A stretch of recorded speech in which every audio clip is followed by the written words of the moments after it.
ऐ मोहब्बत बनाने वाले, क्यों दूरियां बनाई तूने?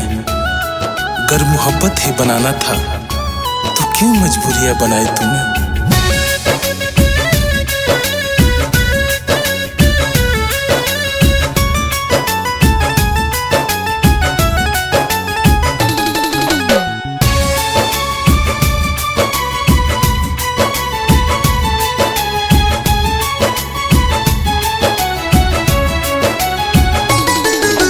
इश्क में पागल दिल कैसे जिया तने तू बता दा। आजा पास चाहे अपना रास्ता से जान हटा दा। आँख से आंसू खून बन के बरसाता हो। आँख से आंसू खून बन के बरसाता हो। आँख से आंसू खून बन के बरसाता हो। आँख से आंसू खून बन के बरसाता हो है बरसाता हो। लौट के आजा दीवाना तोहार तड़पाता हो। लौट के आजा दीवाना तोहार तड़पाता हो।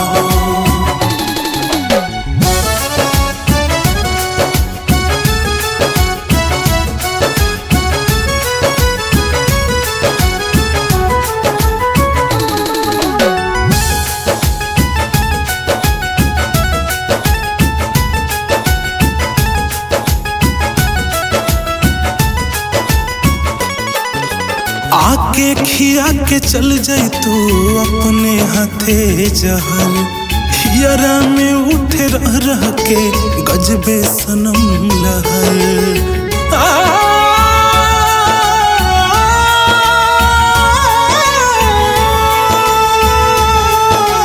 आके खिया के चल जाई तू अपने हाथे जहर। हियरा में उठे रह रह के गजबे सनम लहर। गजबे सनम लहर। मौत ता बिजली बन के दिल पे गर जाता हो। मौत ता बिजली बन के दिल पे गर जाता हो। मौत ता बिजली बन के दिल पे गर जाता हो गर जाता हो। लौट के आजा दीवाना तोहार तड़पाता हो। लौट के आजा दीवाना तोहार तड़पाता हो।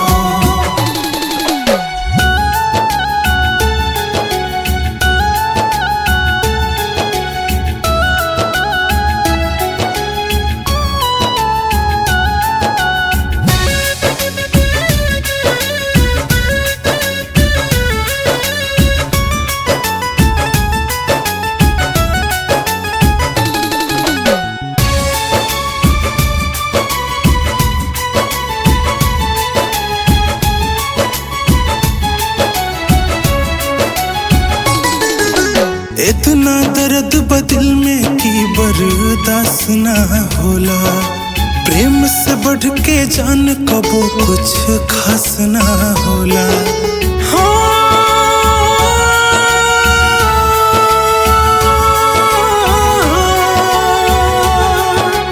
इतना दर्द बदिल में की बर्दाश्त ना होला। प्रेम से बढ़ के जान कबो कुछ खास ना होला। कुछ खास ना होला। तोहरा खातिर लोकवा तोहार तरसाता हो। तोहरा खातिर लोकवा तोहार तरसाता हो।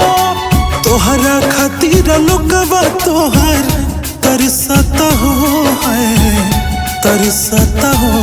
लौट के आजा दीवाना